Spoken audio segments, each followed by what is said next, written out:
Hai, Assalamualaikum. Nama saya Nurifa P.K. Darjat, Jabatan Angkatan 2 tahun 2023 di LPTK yang Universitas Tangerang. Saya akan melaksanakan praktek pembelajaran di situs 1 ini dalam mata pelajaran pendidikan Pancasila dengan menerapkan model problem solving dan metode interaktif sosial. Metode ini saya pilih dengan harapan peserta didik makin aktif dalam pembelajaran, apalagi ditunjang dengan memanfaatkan teknologi. Sadarilah masa berganti, tantangan kan kita hadapi, bergandeng tangan untuk negeri, era kita menanti berseri. Kita belajar Pancasila, kita bernafas dalam sila-sila. Assalamualaikum warahmatullahi wabarakatuh.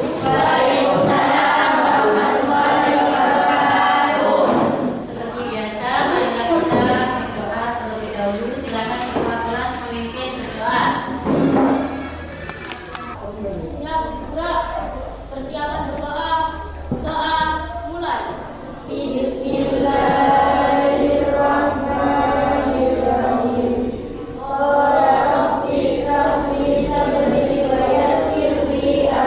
Alhamdulillah, dengan doa tadi semoga memperlancar kegiatan kita hari ini, ilmu kita bermanfaat bagi masa depan kita.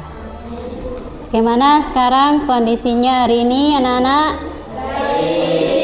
Kondisi kelas sudah rapi? Sudah piket? Ada teman yang nggak masuk ini? Nggak ada. Alhamdulillah, berarti saya absen masuk semua, nggih? Baik. Anak-anak,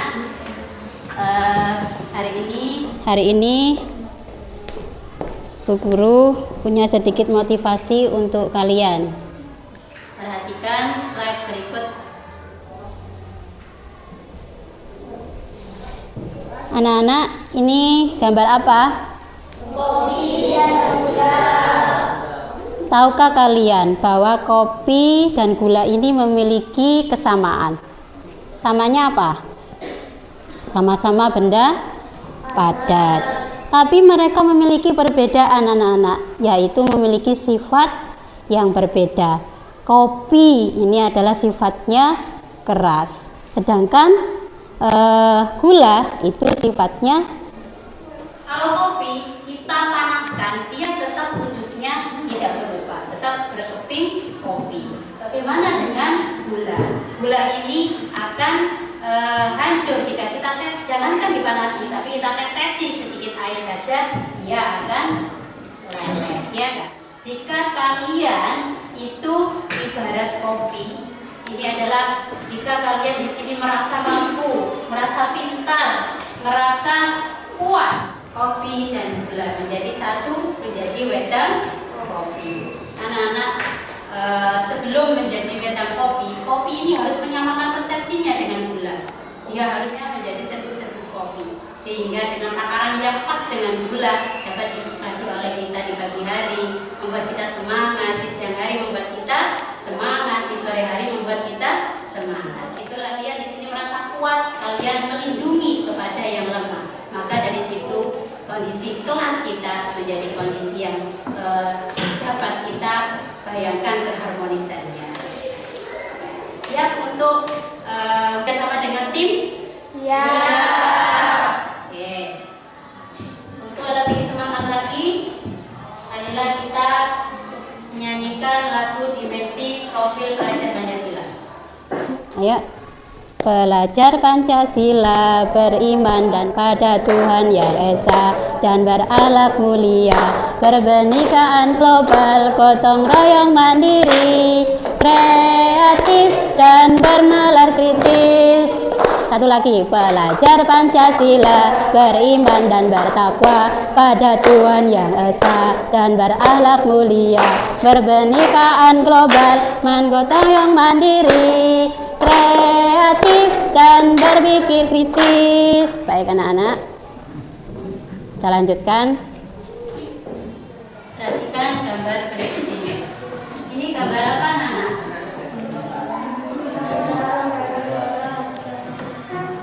Ini adalah gambar anak menyeberang di jalan raya.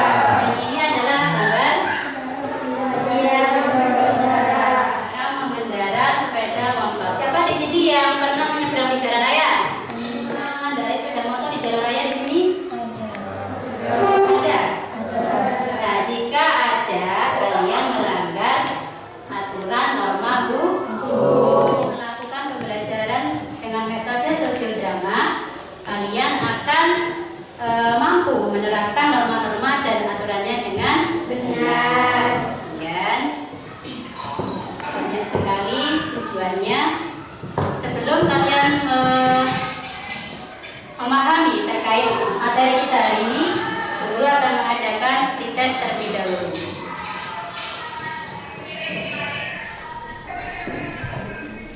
Apa yang kamu ketahui dari norma? Sebutkan beberapa macam norma dalam masyarakat. Sebutkan norma apa saja yang kalian ketahui di masyarakat.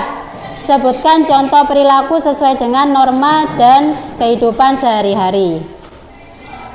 Silakan dijawab semampu kalian sebelum kita memahami materi kita selanjutnya.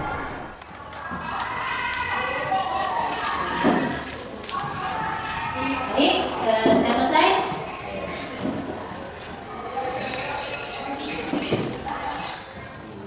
Nah, ini anak-anak materi kita hari ini. Siapa yang kemarin masih ingat pelajaran yang lalu? Nah, ini yang lalu kita membahas tentang apa? Membahas tentang ya. Maka dari itu sekarang kita akan mempraktekkan bagaimana penerapan norma-norma itu dalam kehidupan sehari-hari. Nah, inilah anak-anak materi kita hari ini tentang norma-norma dan aturannya.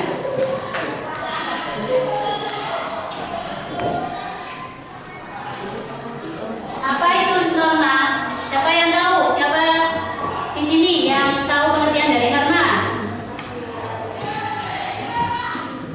Ayo Fitri, norma adalah yang menjadi petunjuk bagi setiap manusia untuk melakukan tindakan yang sebaiknya dilakukan dan tidak dilakukan oleh manusia kepada manusia lainnya. Siapa yang tahu contoh-contohnya dari norma itu? Contohnya siapa yang tahu norma agama di sini? Sholat lima waktu. Betul, tepuk tangan buat Fitri.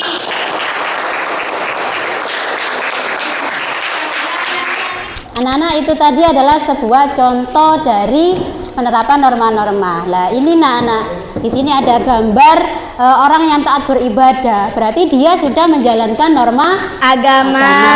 Di sini ada kalian setiap melakukan norma agama itu, yaitu seperti kalian kalau di sekolah kita pada Idul Adha, kalian menerapkan apa? Sholat Id, sholat Idul Adha. Ini adalah bukti bahwa kita mentaati norma agama. Baik, selanjutnya anak-anak, sini materi kita terkait norma itu ternyata anak-anak itu ada sumbernya, ada tujuannya, ada sanksinya. Norma agama itu bersumber dari Tuhan. Dan tujuannya untuk apa anak-anak? Norma agama itu adalah kebahagiaan dunia akhirat. Norma kesusilaan itu bersumber dari hati nurani kita anak-anak. Tujuannya untuk apa norma itu kita taati? Untuk supaya iya, betul. Dan sanksinya jika kita melanggar apa? Penyesalan. Seperti ini anak-anak gambarannya. Jika kalian misalkan menyontek di kelas ini ketika ulangan harian, Bu Guru memberikan, Bu Guru tidak tahu kalau kalian itu menyontek, tapi di hati kalian ini merasakan penyesalan. Oh, aku tadi nyontek. bagus nggak perilaku saya tadi ya? Apakah barokah nggak ya ilmu saya? Nah seperti itu anak-anak. Jadi rasa penyesalan itu ada. Yang ketiga, norma kesopanan. Sumbernya dari mana? Betul, tingkah laku manusia. Kemudian tujuannya untuk apa? Menciptakan kebaikan dalam masyarakat. Iya, kesopanan ini adalah kita harus mentaati peraturan-peraturan di lingkungan masyarakat kita, anak-anak, seperti adat istiadat yang ada di sekitar lingkungan kita, keluarga kita, kemudian masyarakat. Itu penting kita taati. Kalau tidak, kita akan mendapatkan sanksinya. Apa sanksinya? Dikucilkan. Iya, betul, dikucilkan di masyarakat. Kemudian hukum, norma hukum, sumbernya dari mana? Ya, betul. Di sini terkait hukum itu bersumber dari pemerintahan yang membuat peraturan anak-anak. Ada undang-undang dasar, ada undang-undang, ada peraturan gubernur, peraturan bupati, dan banyak lagi peraturan-peraturan lainnya yang harus kita taati. Nah, tujuannya dari kita menciptakan masyarakat atau pemerintah itu menciptakan norma hukum itu apa? Menciptakan ketertiban dalam masyarakat. Betul, supaya tertib masyarakat kita. Kemudian sanksinya jika melanggar. Penjara mati. Iya, betul. Kita didenda, di penjara anak-anak lah. Ini yang berat sekali kita hidup di dunia.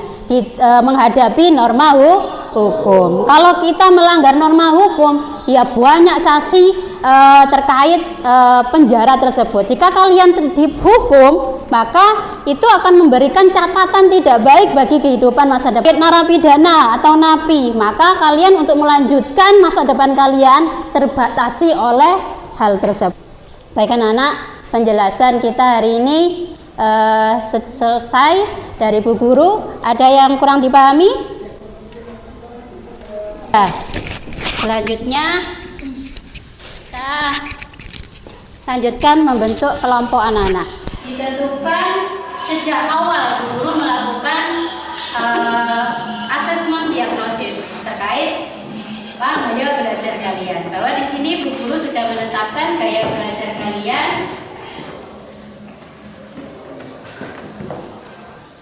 terkait kelompokan.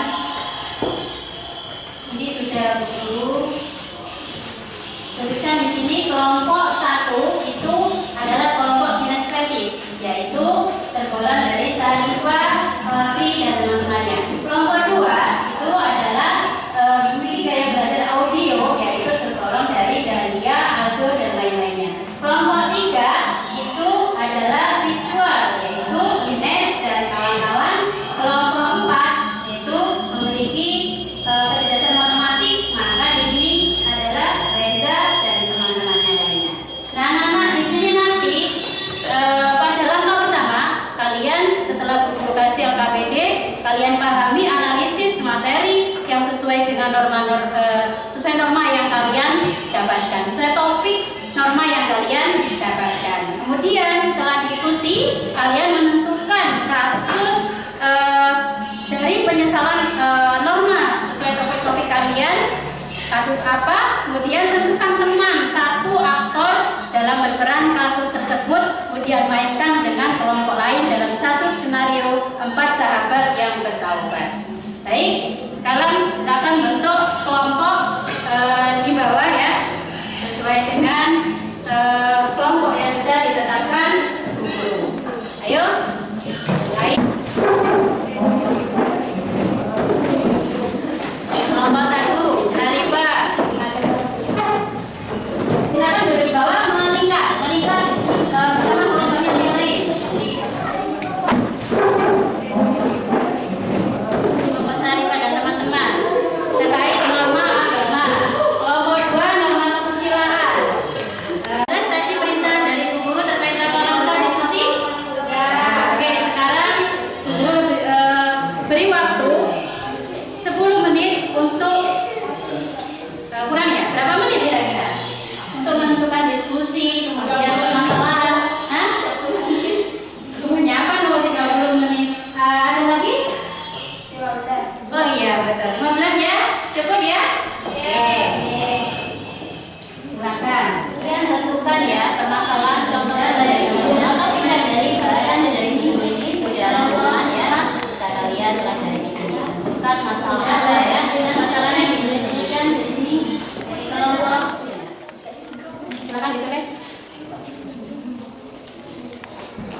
Oke, betul.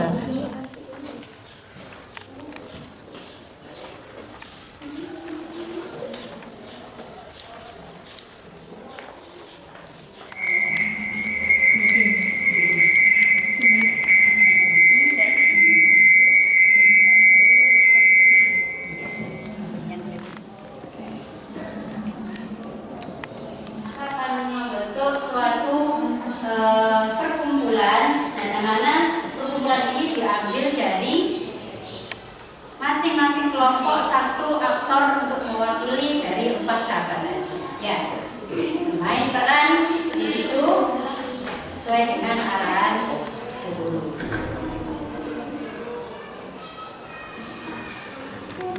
Kelihatannya sudah selesai semua. Silakan kalian membentuk suatu perkumpulan dari 4 sahabat yang menyesal. Silakan. Untuk yang lainnya bisa kembali ke tempat dirinya, dan teman yang diwakilkan sebagai aktor tadi di tempat arena kesaksian drama. Ya. Dan jika ada aktor sampingan, nanti bisa maju ke arena drama kita. Oke? Jelas? Jelas. Ulangi ya. Action.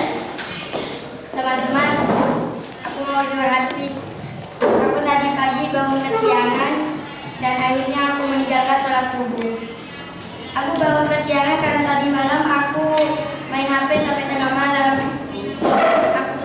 Aku menyesal dan merasa gelisah karena sholat subuh adalah suatu kewajiban. Aku takut Allah murka kepadaku dan akhirnya aku dimasukkan ke neraka. Kalian tahu kan, neraka itu sangat panas dan siksa Allah sangat pedih untuk orang-orang yang lalai dalam sholatnya.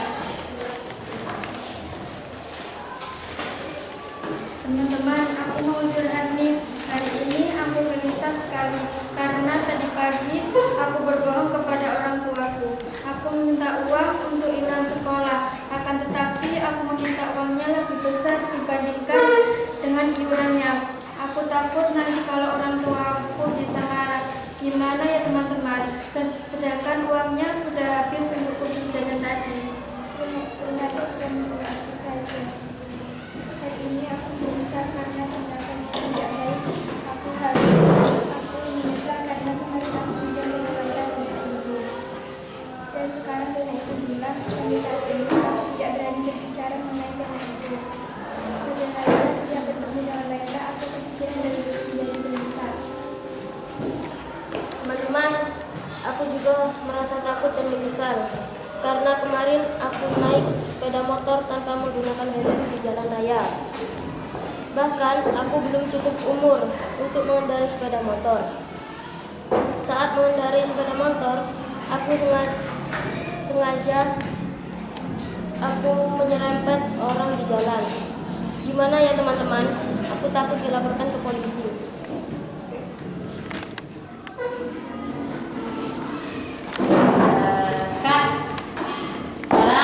Kalian tahu kan permasalahan yang sudah kalian lakukan sebagai sahabat yang sudah melanggar aturan. Nah, sekarang tentukan solusinya seperti apa untuk menanggulangi permasalahan kalian supaya tidak terjadi lagi. Lakukan permainan mulai sekarang. Action.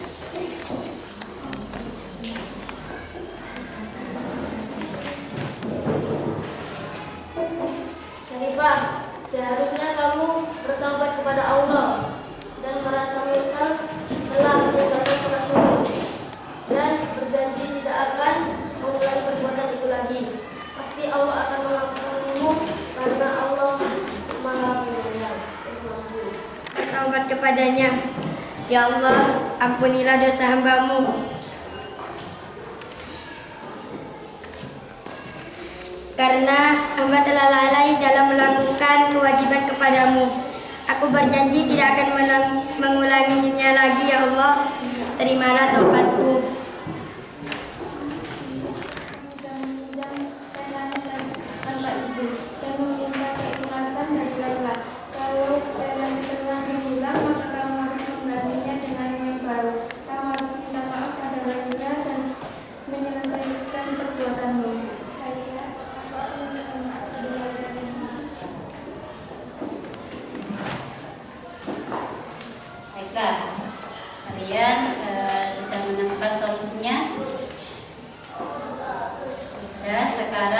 kalian bagaimana caranya bertaubat dan mengakhiri dari perbuatan kalian tadi.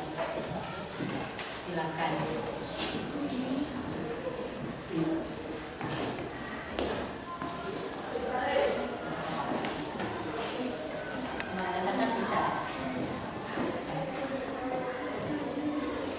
Ya Allah, maafkanlah hamba-Mu ini telah lalai melakukan kewajiban kepadamu. Hamba sudah meninggalkan sholat subuh. Hamba takut dimasukkan ke dalam neraka dan hamba mendapatkan siksa-Mu. Mohon diterima ya Allah taubatku ini. Aku berjanji tidak akan mengulanginya lagi. Aku berjanji tidak akan meninggalkan sholat lagi. Tepuk tangan buat Sari. Aku minta maaf karena banyak bohong. Aku bohong pada ibu soal bayaran iuran air baku. Seharusnya nominalnya 25.000, tapi aku minta uang pada ibu 30.000. Aku minta maaf sudah bohong pada ibu. Aku janji tidak akan mengulangi perbuatan ini lagi. Kamu sudah berbohong kepada ibu, jangan ulangi lagi ya nak. Nah, tepuk tangan buat kelompok. Salam dari kelompok 3. Laila, aku minta maaf ya karena kemarin aku meminjam penamu tanpa izin. Dan sekarang penanya hilang, tapi aku menggantinya dengan yang baru. Aku minta maaf ya Laila. Jadinya aku maafkan. Karena jangan ulangi lagi bermu ya. Dan ini memulai kamu kesopanan dan membantu kita orang lain. Oke, tepuk tangan buat kelompok 3. Aku menyesal karena telah melakukan pelanggaran lalu lintas dengan tidak memakai helm di jalan raya. Baiklah nak, pelanggaran lalu lintas itu melanggar norma hukum. Apalagi misalnya kamu belum boleh mengendarai sepeda motor, apalagi tidak memakai helm.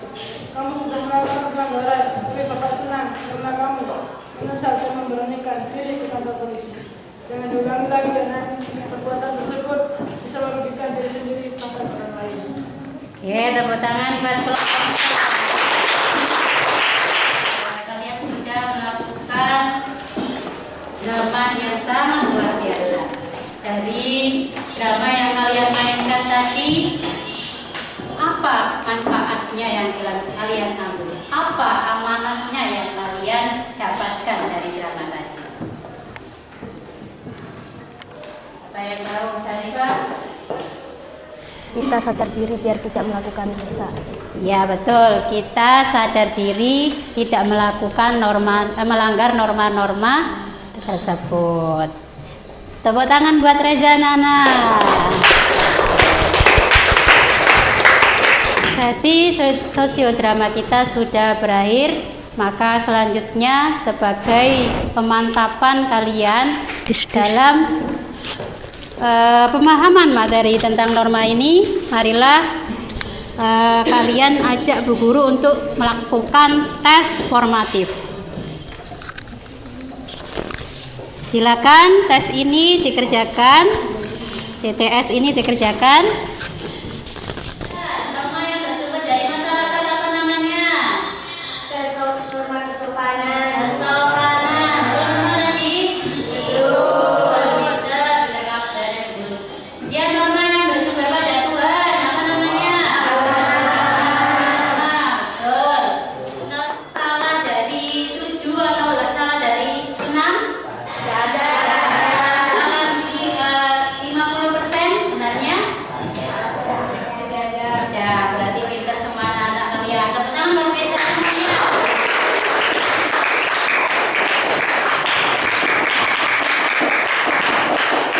Sekarang sebagai pemahaman dari materi kita, setelah kalian sudah tes formatif, selanjutnya Guru akan melakukan refleksi.